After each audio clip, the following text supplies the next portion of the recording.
लीजिए सुनिए। आचार्य चतुर्सेन शास्त्री की लिखी कहानी नवाब ननकू, मेरी यानी समीर गोस्वामी की आवाज में।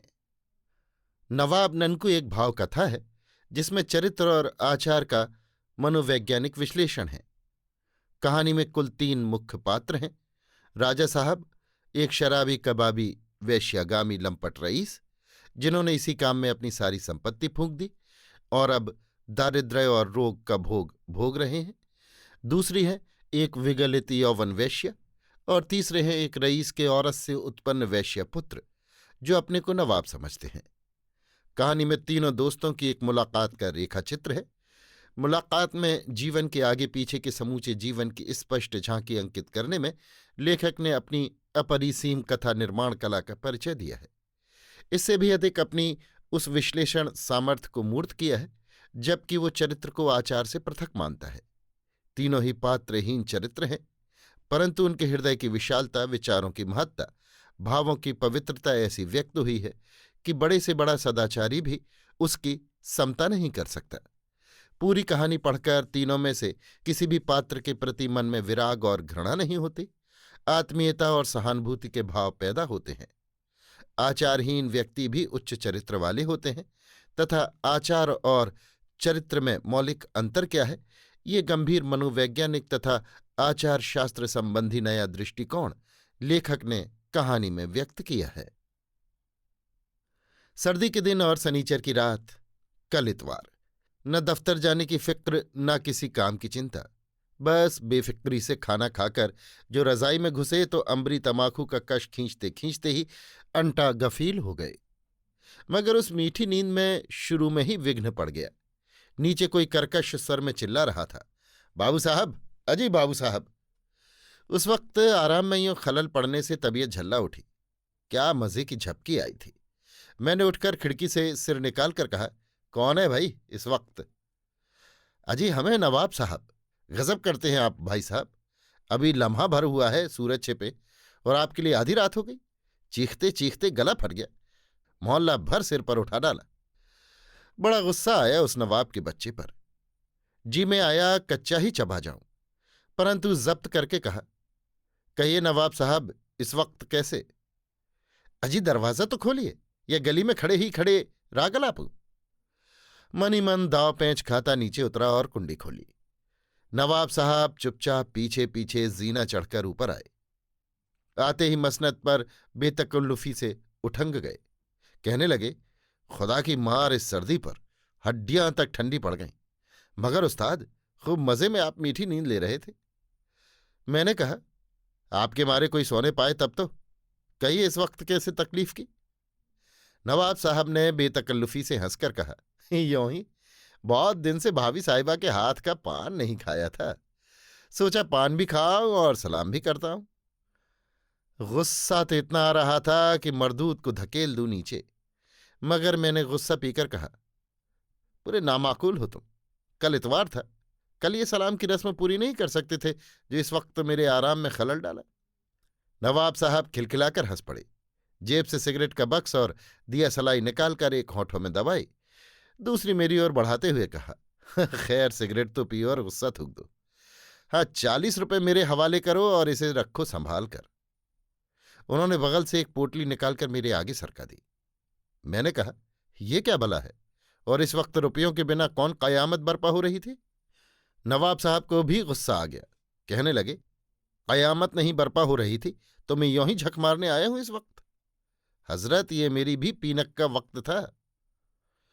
मगर इस वक्त रुपए तुम क्या करोगे? फेंक दूंगा सड़क पर, तुमसे मतलब? रुपए नहीं है। रुपए न होने की खूब कही। बुलाऊं भाभी को? भाभी तुम्हारी क्या तोप से उड़ा देंगी? बुलाओ चाहे जिसको, रुपए नहीं है। समझ गया, बेहयाई पर कमर कसे हुए हो। लाओ चुपके से रुपए दे दो, अभी मुझे सदर तक दौड़ना होगा। सदर तक क्यों? एक बोतल विस्की और गजक लेने। और क्यों? अच्छा, तो हजरत की शराब के लिए रुपए चाहिए? जी हाँ, शराब के लिए और कबाब के लिए भी। निकालो जल्दी से। कह तो दिया रुपए नहीं है। तुमने तो कह दिया, पर हमने तो सुना ही नहीं। नहीं सुना तो जहन्नुम में जाओ। कहीं भी हम जाएं तुम्हारी बला से। लाओ तुम रुपए दो। रुपए नहीं दूंगा। अब तुम खसकंत हो यहां से नवाब। जय खुश, रुपए तुम्हें खड़े खड़े अभी लूंगा तुमसे। क्या तुम्हारा कर्ज चाहिए मुझ पर? कर्ज ही तो मांगता हूं, मैं कर्ज नहीं देता। देखता हूं कैसे नहीं दोगे। बुलाओ भाभी को भी अपनी हिमायत पर। नवाब ने गुस्से से आस्तीन चढ़ानी शुरू की। मुझे बुरी तरह हंसी आ गई। कहा, क्या मारपीट भी करने पर आमादा हो? मारपीट तो मारपीट की कहते हो? मैं तुम्हें गोली न मार दूं तो नवाब ननकू नहीं। मैंने हंसकर कहा, गोली मार दोगे तो फिर रुपया कहां से वसूल करोगे नवाब साहब? बस इसी बात को तो सोचकर तरह दे जाता हूं, निकालो रुपए। लेकिन नवाब, तुम तो कभी नहीं पीते थे, आज ये क्या बात है? तो क्या मैं अपने लिए मांगता हूं? मैंने कभी पी है? फिर किसके लिए? राजा साहब के लिए। अच्छा ये बात है, अब समझा। कोई नई चिड़िया आई है क्या? राजेश्वरी आई है बनारस से। तो तुम क्यों शराबी के लिए झक मारते फिरते हो? तब कौन झक मारे? तुम चाहते हो राजा साहब खुद तुम्हारे दरवाजे पर आकर 40-40 रुपल्ली के लिए जलील होते फिरे? वे कुछ भी करें तुम्हें क्या, जो जैसा करेगा भोगेगा। जिसने लाखों की जमीन जायदाद, जर जवाहरात सब शराब और रंडी भड़ुओं में फूंक दी, तुम मुझसे क्यों इतनी हमदर्दी रखते हो? क्या मैं हमदर्दी रखता हूं? तब मैं मोहब्बत करता हूं उनसे भाई, उनकी इज्जत करता हूं। किस लिए? आखिर सुनूं तो। किस लिए? सुनो। पहले तो वे मेरे बड़े भाई, दूसरे ऐसे दाता, ऐसे प्रेमी, ऐसे बात के धनी, ऐसे दिल वाले कि दुनिया में चिराग लेकर ढूंढो तो कहीं मिल नहीं सकते। शराबी और रंडीबाज भी क्यों नहीं कहते? वो तुम कहो। वे शराब पीते हैं और रंडियों से आशनाई करते हैं, इसमें किसी का क्या लेते हैं? उन्होंने अपनी लाखों की जायदाद उन्हें दे दी जिन्हें उन्होंने प्यार किया। आज उनका हाथ खाली है मगर दिल बादशाह है। वे जीते जी बादशाह रहेंगे। मैं उन्हें पसंद करता हूं, प्यार करता हूं, इज्जत करता हूं। मैं नहीं बर्दाश्त कर सकता कि वे दुनिया के आगे हाथ फैलाए। और तुम उनके लिए भीख मांगते फिरते हो।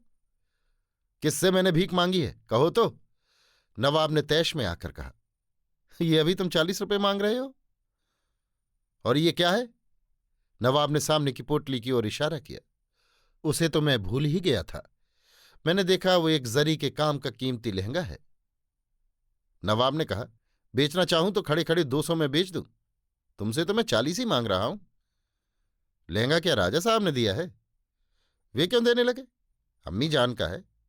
राजेश्वरी आज आई थी, मुझे बुलाकर राजा साहब ने कहा, नवाब, हाथ में इस वक्त कुछ नहीं है, राजेश्वरी के लिए कुछ खाने पीने का बंदोबस्त कर दो। आंखें उनकी शर्म से झुकी थी और लाचारी से भीग रही थी। बस इतनी ही तो बात है। अच्छा, और तुम चुपके से घर आए, ये लहंगा उठाए और यहां आधम के? जी हां, और तुम्हारी नींद हराम कर दी। बहुत हुआ अब, बस अब लाओ रुपए दो। मैंने चुपके से 10-10 के 4 नोट नवाब के हाथ पर रख दिए। मेरी आंखों में आंसू आ गए और मैंने वो लहंगा उसी तरह लपेट कर नवाब की ओर बढ़ाते हुए कहा, इसे लेते जाओ। नवाब ने आपे से बाहर होकर 4 नोट फेंक दिए। लाल होकर कहा, अच्छा, तो हजरत मुझे भीख देने की जरूरत करते हैं? नहीं भाई, ऐसा क्यों सोचते हो? मगर ये लहंगा मैं नहीं रख सकता। तो तुम्हारे रुपए भी नवाब नहीं ले सकता। आज राजा कामेश्वर प्रसाद सिंह खाली हाथ है और नवाब ननकू अपनी अम्मी जान का लहंगा गिरवी रखने पर लाचार है। मगर आप ये मत भूलिए कि वे दोनों सलीमपुर के राजा महाराज नंदन सिंह के नुतफे से पैदा हुए हैं, जो 3 बार सोने से तुले थे और जिन्होंने 11 हाथी ब्राह्मणों को दान दिए थे, जिनकी दी हुई जागीरों को सैकड़ों शरीफजादों की आस औलादें आज भोग रही हैं, इलाके भर में जिनके पेशाब से चिराग जलते थे। मैंने खड़े होकर खुशामद करते हुए कहा, वो सब ठीक है नवाब साहब, मगर ये रुपए तुम मेरी तरफ से राजा साहब को नजर करना। हरगिज नहीं, राजा साहब किसी की नजर कबूल नहीं करते। तुम ये लहंगा गिरों रखकर 40 रुपए देते हो तो दो। लाचार मैंने हामी भर ली। मैंने लहंगे को उसी तरह लपेट कर रख लिया और नवाब रुपए जेब में रखकर उठ खड़े हुए। मैंने कहा, ये क्या नवाब, भाभी का पान बिना खाए और बिना सलाम किए चले जाओगे? हरगिज नहीं, नवाब ने बैठते हुए कहा, बुलाओ तो उन्हें। मैंने पत्नी को नीचे से बुलाया। वे बच्चों को दूध पिलाने और सुलाने की खटपट में थी। नवाब को एक लफंगा आदमी समझती थी। मेरे पास उसका आना जाना और चाहे जब रुपए पैसे ले जाने को वे हमेशा नापसंद करती थी। उन्होंने आकर कहा, इस वक्त मेरी तलबी क्यों हुई है? ये नवाब साहब से पूछो। यही कहे, पान खिलाइए तो कहूं। कहो, पान भी मिल जाएगा, वादे की सनद नहीं। जपाके से 2 बीड़ा बढ़िया पान ले आइए। पत्नी चली गई और एक तश्तरी में कई बीड़े पान लेकर लौटी। उनमें से 2 बीड़े उठाकर नवाब ने हाथ में लिए, अदब से मेरी पत्नी के सामने खड़े हुए और जमीन तक झुककर कहा, सलाम बड़ी भाभी, आपका ये गुलाम नवाब ननकू आपको सलाम करता है और आपकी दुआ की इस्तुजा रखता है। पत्नी मुस्कुराई। उन्होंने कुछ झेपते हुए कहा, कभी बच्चों को भी नहीं भेजते नवाब साहब, एक बार भेजो। जो हुक्म बड़ी भाभी, सलाम। नवाब साहब ने और एक सलाम झुकाई और चले गए। मेरी नींद बहुत रात तक गायब रही। मैं अंदाजा न लगा सका कि ये व्यक्ति संसार के सब मनुष्यों से कितना ऊंचा है। कमरे में एक और अंगीठी जल रही थी। राजा साहब पलंग पर लेटे थे और एक खिदमतगार धीरे धीरे उनके पांव सहला रहा था। राजेश्वरी नीचे फर्श पर बैठी छालियां काट रही थी। चांदी का पानदान सामने खुला रखा था। राजा साहब गंगा जमनी काम की गुड़गुड़ी पर अमृत तमाकू पी रहे थे और धीरे धीरे राजेश्वरी से बातें कर रहे थे। राजेश्वरी की उम्र 40 को पार कर चुकी थी। बदन उसका कुछ भारी हो चला था और माथे पर की लटों में चांदी की चमक अपनी बहार दिखा रही थी। फिर भी उसकी पानीदार आंखों और मृदु मुस्कान में अभी भी मोह का नशा भरा था। राजेश्वरी ने कहा, सरकार ने यों नजरें फेर ली, मुद्दत हुई पैगाम तक न भेजा। सुनती रहती थी, हुजूर के दुश्मनों की तबीयत खराब रहती है। आखिर जीना माना, बेहया बनकर चली आई। मुझे निहाल कर दिया तुमने इस वक्त आकर राजेश्वरी। दिल बाग बाग हो गया। क्या कहूं, बहुत याद करता हूं तुम्हें, मगर हुजूर की नजरें इनायत पर मैंने हमेशा फख्र किया है और मरते दम तक करूंगी। तुम जियो राजेश्वरी, ईश्वर तुम्हें खुश रखे। ये मूजी बीमारी, क्या कहूं, अब तो हिलने डुलने से भी लाचार हो गया हूं। पर यह सब उस भगवान की दया है। फिर मुझे अपनी लाचारी का क्या गम है जब तुम दुनिया की तमाम खुशी लेकर यहां आ जाती हो। राजेश्वरी ने 4 बीड़ा पान बनाकर राजा साहब को अदब से पेश किए।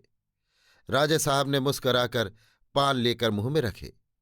खिदमतगार ने आकर अर्ज की, हुजूर, कुंवर साहब सलाम के लिए हाजिर हुए हैं। आए वे, राजा साहब ने धीरे से कहा। कुंवर साहब ने झुककर राजा को सलाम किया और पैतानी की ओर अदब से खड़े हो गए। राजा साहब ने कहा, चाची को सलाम नहीं किया बेटे? कुंवर साहब ने आगे बढ़कर राजेश्वरी को सलाम किया और 2 कदम पीछे हट गए। राजेश्वरी खड़ी हुई, आगे बढ़कर कुंवर साहब के सामने पहुंची, उनके मुंह पर प्यार से हाथ फेरा और 2 अशर्फियां निकालकर उनकी मुट्ठी में जबरन थमा दी। कुंवर साहब ने पिता की ओर देखा। राजा साहब ने कहा, ले लो और चाची को फिर मुकर्रर सलाम करो। कुंवर साहब ने झुककर सलाम किया। राजेश्वरी ने दोनों हाथ उठाकर आशीर्वाद दिया। राजा साहब ने इशारा किया और कुंवर साहब चले गए। एक ठंडी सांस खींचकर राजा साहब ने कहा, इस निकम्मे बाप ने अपने बेटे के लिए भी कुछ न छोड़ा राजेश्वरी, मगर तसल्ली यही है कि ज़हीन है, पेट भर लेगा। हुजूर ऐसा क्यों फरमाते हैं? इन मुबारक हाथों से भीख पाकर लोगों ने रियासतें खड़ी कर ली हैं। दुनिया में दिल ही तो एक चीज है हुजूर, भगवान भी ये सब देखता है। वो उस आदमी की औलाद पर बरकत देगा जिसने अपनी जिंदगी में सबको दिया ही है, लिया किसी से भी कुछ नहीं। राजा साहब ने हाथ बढ़ाकर राजेश्वरी का हाथ पकड़ लिया। बहुत देर तक कमरे में सन्नाटा रहा। 2 पुराने किंतु पानीदार दिल मन ही मन एक दूसरे को यत्न से संचित स्नेह से अभिषिक्त करते रहे। आखिर राजा साहब ने एक ठंडी सांस भरी और गुड़गुड़ी में एक कश लगाया। नवाब ननकू हांफते हुए आ बरामद हुए। उनकी नाक पर की ऐनक नाक की नोक पर खिसक आई थी। आते ही उन्होंने खिदमतगार को एक डांट दी, अरे कमबख्त बदनसीब, अंगीठी में और कोयले क्यों नहीं डाले? वो बुझ रही है। नवाब साहब जब तक हुक्म न दें ये नवाब के बच्चे काम न करेंगे। राजा साहब को दौरा हो गया तो याद रख कच्चा चबा जाऊंगा।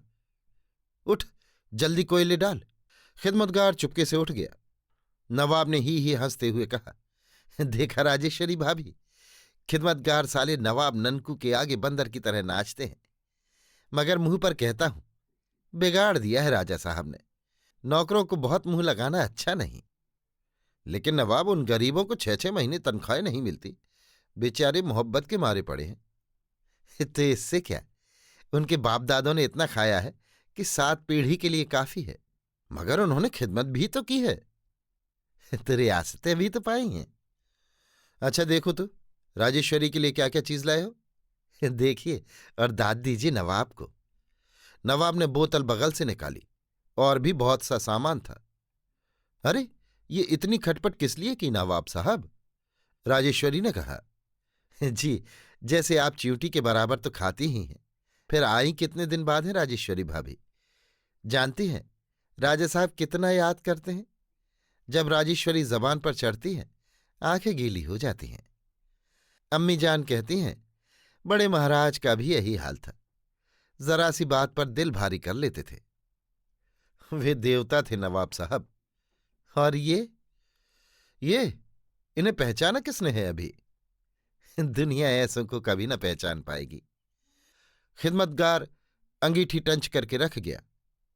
नवाब साहब ने खुश होकर कहा, ये बात है रामधन, मगर देखो, मैंने तुम्हें एक गाली दी है और ये 2 रुपये इनाम देता हूं। नवाब ने 2 रुपये निकालकर रामधन की ओर बढ़ा दिए। रामधन ने नवाब के पैर छूकर कहा, हुजूर, आपकी गालियां खाकर ही तो जी रहा हूं। रुपया पैसा सरकार का दिया बहुत है, मगर ये भी रख लो, महरिया को एक बढ़िया सी चुनरी ला देना। वो उस दिन हवेली गई थी सरकार, तो बेगम साहिबा ने न जाने क्या क्या लाद दिया था, गट्ठर भर लाई थी। नवाब ने तैश में आकर कहा, अबे रुपए लेता है या मंतिक छाटता है, क्या लगाऊं धौल? रामधन ने रुपए लेकर उन्हें और राजा साहब को सलाम किया। राजा साहब ने हंसकर कहा, देखा राजेश्वरी, नवाब का इनाम देने का तरीका। नवाब खिलखिलाकर हंस पड़े। उन्होंने कहा, झपाके से तश्तरियां ला, गिलास ला, पैग ला, जल्दी कर। क्षण भर में ही सब साधन जुट गए। राजा साहब तकिए के सहारे उठंग गए। शराब का दौर शुरू हुआ। नवाब ने गिलास में सोडा और शराब भरकर कहा, राजेश्वरी, राजा साहब की तंदुरुस्ती और बरकत के लिए।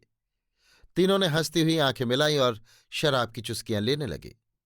राजेश्वरी ने कहा, इस सर्दी में बहुत दौड़ धूप की नवाब साहब। मान गई ना आप नवाब को। लीजिए, इसी बात पर दूसरा पैग। नहीं नवाब, मैं तो कभी पीती ही नहीं। बहुत मुद्दत हुई जब से महाराज की तबीयत नासाज रहने लगी। आज मुद्दत बाद मुंह से लगा रही हूं। तो पूरी कसर निकाली राजेश्वरी भाभी। नवाब को इस ठंडी रात में उस साले ठेकेदार से बहुत मगज पच्ची करनी पड़ी। साला वही रद्दी माल पटील रहा था। मैंने कहा, वो बोतल निकाल जो उस दिन हमारे सरकार की खिदमत में गई थी, और ये कबाब। सच कहता हूं राजेश्वरी भाभी, कस्बे में कोई दूसरा नहीं बना सकता। वाकई बहुत अच्छे बने हैं, मगर आप तो खाते ही नहीं नवाब साहब। वाह, खिलाने में जो मजा है वो खाने में कहाँ। देखा था अम्मी को, यही एक शौक उन्हें मरते दम तक रहा, एक से एक बढ़कर चीजें बनाना और खिलाना।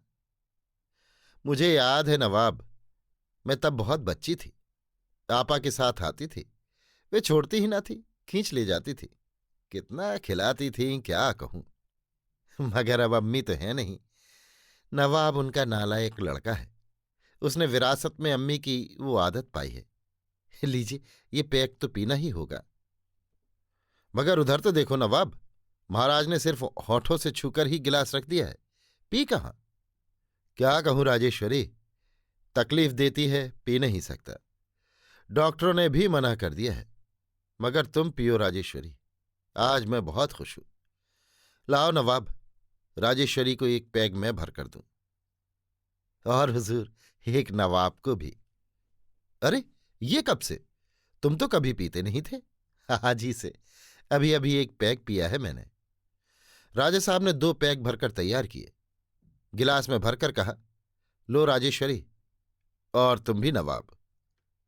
वाह हुजूर, यों नहीं, जरा सा जूठा कर दीजिए कि ये जाम पाक तवर्रुक हो जाए, नवाब ने कहा। राजा साहब हंस दिए। उन्होंने नवाब का हाथ पकड़कर और खींचकर छाती से लगा लिया, फिर आंखों में आंसू भरकर कहा, ननकू, मेरे प्यारे भाई, हमारी मां दो थी मगर वालिद एक थे, फिर भी तुम मेरे सगे भाई हो। ऐसे जैसा दूसरा मिलना मुश्किल है। और ननकू, मैं सिर्फ प्यार की बदौलत ही जी रहा हूं। उन्होंने प्याला ओंठों से छियाकर नवाब को दिया और नवाब गटागट पी गए। उनकी आंखों में आंसू और होठों में हंसी बिखर रही थी। नवाब ने कहा, राजेश्वरी भाभी, बहुत दिन से सूने सूने दिन जा रहे थे, आज तो कुछ जच जाए। मगर नवाब, गले में अब सुर तो रहे ही नहीं। बेसुरा ही सही। महाराज ने हंसकर कहा, राजेश्वरी, आज नवाब को बहुत मेहनत करनी पड़ी है, उसकी बात रख लो। जो हुक्म, मगर मेरी एक अर्ज है। कहो। नवाब साहब को जो तबर्रुक बख्शा गया है वही लौंडी को भी इनायत हो। ओह, अच्छा ठहरो, सब्र करो। नवाब ने इशारा किया। रामधन तबला हारमोनियम ले आया। हारमोनियम नवाब खींच बैठे और रामधन ने चारों ओर तकिए लगाकर राजा साहब को आराम से बैठाकर तबले उनकी गोद में रजाई में लपेट कर रख दिए। अंबरी तमाकू की एक नई चिलम चढ़ा दी। तबले पर एक हल्की चोट देते हुए राजा साहब ने कहा, राजेश्वरी, अभी उंगलियों पर लकवे का असर नहीं है, काम दे रही हैं। राजेश्वरी ने चुपचाप आंखों में प्यार भरकर राजा साहब पर उड़ेल दिया और अलाप लिया। हारमोनियम पर नवाब की अभ्यस्त उंगलियां नाचने लगीं और तबले पर मृदु मंद ताल नृत्य करने लगा। राजेश्वरी की प्रौढ़ स्वर लहरी ने वातावरण में एक प्यास उत्पन्न कर दी। ये वैसी न थी जैसी वासना और यौवन की आंधी के झोंकों में मिली रहती है। यहां तीन प्रेमी, विश्वस्त, पुराने और ऊंचे हृदय अपने भौतिक आनंद की चरम अनुभूति ले रहे थे। वे लोग आप ही अपनी कला पर मुग्ध थे, आप ही अपनी तारीफ कर रहे थे, आप ही अपने में पूर्ण थे। तो हुजूर अब कब? जब मर्जी हो राजेश्वरी। तबीयत होती है कि कुछ दिन कदमों में रहूं। मैं भी तो चाहता हूं राजेश्वरी, पर तुम्हारी तकलीफ का ख्याल करके चुप रह जाता हूं। देखती हो मकान कितना गंदा है, सिर्फ 2 ही खिदमतगार हैं, इन्हें भी महीनों तनख्वाहें नहीं मिलती, पर पड़े हुए हैं। तुम इन तकलीफों की आदी नहीं हो। मगर हुजूर, क्या मैं उन खिदमतगारों से भी गई बीती हूं? नहीं नहीं राजेश्वरी, मैं तुम्हें जानता हूं, मगर हुजूर अपने को नहीं जानते। मेरी वो कोठी, जायदाद, नौकर चाकर सब किसकी बदौलत है? हुजूर ने जो पान खाकर थूक दिया उसी की बदौलत। अब हुजूर गरीब हो गए तो पुराने खादिम क्या बेगाने हो जाएंगे? राजेश्वरी की आंखें भर आईं। कुछ ठहर कर उसने कहा, शर्म के मारे मैं खिदमतगारों को नहीं लाई और इस टुटहे इक्के पर आई हूं। मैं कैसे बर्दाश्त कर सकती थी कि मालिक जब इस हालत में हो तो उनकी बानियां ठाठ दिखाएं। नहीं नहीं राजेश्वरी, ये बात नहीं, पर मैं अपनी आंखों से तुम्हें तकलीफ पाते देख नहीं सकता, कभी देखा ही नहीं। इसी से हुजूर मुझे अभी जबरदस्ती भेज रहे हैं, मेरी नहीं सुनते। इसी से राजेश्वरी। और इस लौंडी का कभी कोई तोहफा भी कबूल नहीं करते। उस बार जब जनाना महल नीलाम हो रहा था, मैंने कितनी आरजू की थी कि मुझे रुपया चुकता कर देने दीजिए। पुरखों की यादगार है, सब रियासत गई, मगर रहने का महल। आप मेरे आंसुओं से तो नहीं पसीजे हुजूर, आप बड़े बेदर्द हैं। राजेश्वरी फूट कर रो पड़ी और राजा साहब के सीने पर गिर गई। राजा साहब उसके सिर पर हाथ फेरते रहे। फिर कहा, तुम भी बच्ची हो गई हो राजेश्वरी। अब भला उतना बड़ा महल में क्या करता? अकेला पंछी, फिर उसमें अब खुल गया जनाना अस्पताल। कितने लोगों का भला होता है। बोर्ड ने खामोखा मेरा नाम अस्पताल के साथ जोड़ दिया है। जी हां, खामोखा ही। वो लाखों की स्टेट जो कौड़ियों में दे दी, और अब हुजूर इस किराए के मकान में बहुत खुश है। बहुत खुश राजेश्वरी, बहुत खुश। न ऊधो का लेन, न माधो का देन। लेकिन बहुत देर हो रही राजेश्वरी, गाड़ी पकड़नी है। स्टेशन काफी दूर है और रास्ता बड़ा खराब है। तुम्हारा इक्का आ गया? धक्के दीजिए मुझे, बुढ़िया जो हो गई हूं, अब आप यही तो करेंगे। राजा साहब असंयत होकर पलंग से आधे उठ गए। राजेश्वरी को खींचकर छाती से लगा लिया। फिर प्यार से उसके गंगा जमनी बालों की लटों को उंगलियों में लपेटते हुए कहा, बुढ़ा बुढ़िया कौन होता है राजेश्वरी? मेरी आंखों में तुम वही नए केले के पत्ते के रूप वाली, अछूते यौवन और अपार प्यार वाली, मेरे दिल और दिमाग की तरावट राजेश्वरी हो। तुम या मैं भले ही बूढ़े हो जाएं, लेकिन इन आंखों में झांक कर जिसने तुम्हें देखा है वो बूढ़ा नहीं, और तुम्हारे भीतर बैठकर जो एक एक मोती तुम्हारी आंखों में सजाता जा रहा है वो भी बूढ़ा नहीं।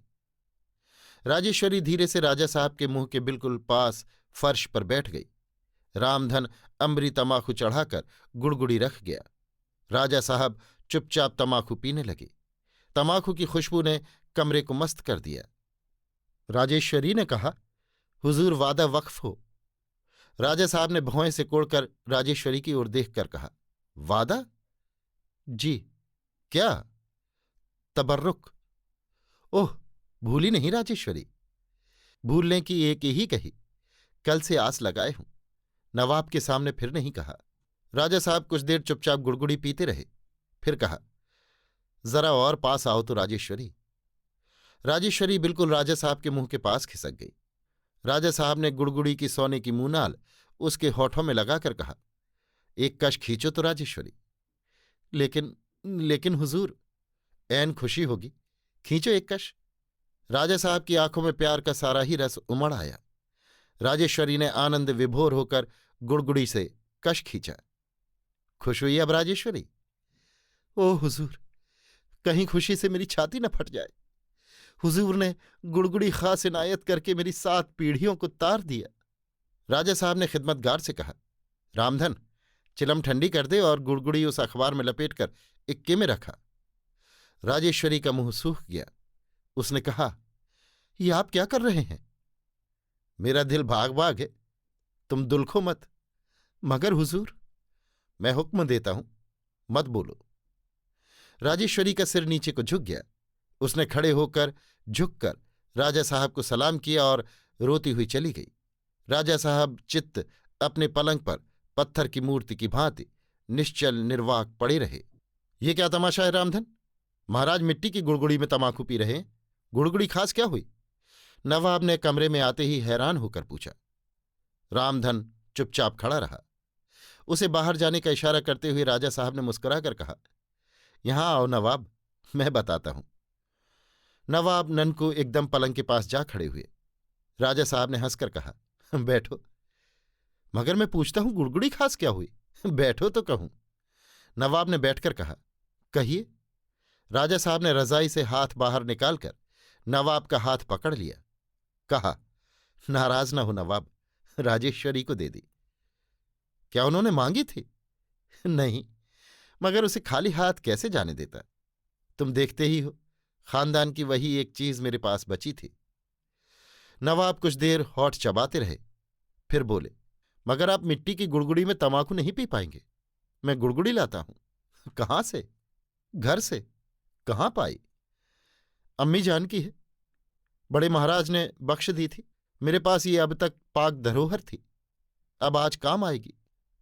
राजा साहब ने कहा, बड़े महाराज ने जो चीज बख्श दी वो मैं वापस कैसे ले सकता हूं? तो अब हुजूर नवाब को जीने न देंगे? राजा साहब हंस दिए, मीठे स्वर से बोले, खैर, इस अम्र पर पीछे गौर कर लिया जाएगा, पर मिट्टी की गुड़गुड़ी में तमाकू बहुत मीठा लगता है नवाब। हाँ, ये कहो, रात सामान कैसे जुटाया था? मैं जानता हूं तुम्हारे पास छदाम न था। जुट गया यूं ही। नवाब हूं, कोई अदना आदमी नहीं। मगर सच सच कहो, झूठ से फायदा? 40 रुपए बाबू साहब से लिए थे। बड़ी तकलीफ दी उन्हें। अब ये रुपए दिए कैसे जाएं? जल्दी नहीं है सरकार, रहन पर लाया हूं। यूं ही नहीं, जब खुला हाथ होगा दे देंगे। रहन क्या रखा है? एक अदद था। क्या अदद? बताओ।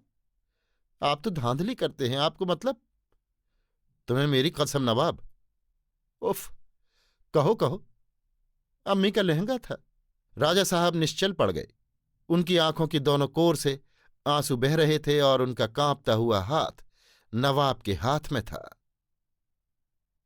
अभी आप सुन रहे थे आचार्य चतुर्सेन शास्त्री की लिखी कहानी नवाब ननकू, मेरी यानी समीर गोस्वामी की आवाज में।